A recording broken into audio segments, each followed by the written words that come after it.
চীন আমাদের অত্যন্ত গুরুত্বপূর্ণ এক বন্ধু দেশ, যার সঙ্গে আমাদের স্ট্র্যাটেজিক কোঅপারেটিভ পার্টনারশিপ, সেই পর্যায়ে আমাদের সম্পর্ক।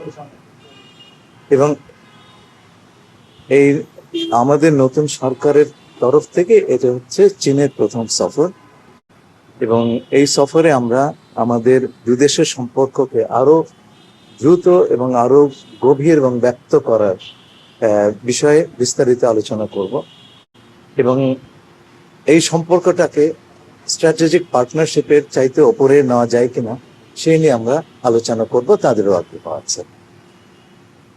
আপনি তিস্তার কথা বললেন, অবশ্যই তিস্তার কথা হবে, অবশ্যই। এইটা আমাদের সেই অঞ্চলের মানুষের মরণ বাঁচানোর বিষয়।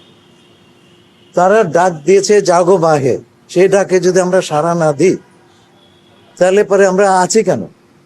এটা আমাদের প্রধানমন্ত্রী, মাননীয় প্রধানমন্ত্রীর অঙ্গীকার সেই অঞ্চলের সমস্যা সুরাহা করার, এবং এটা আমাদের সরকারের অঙ্গীকার।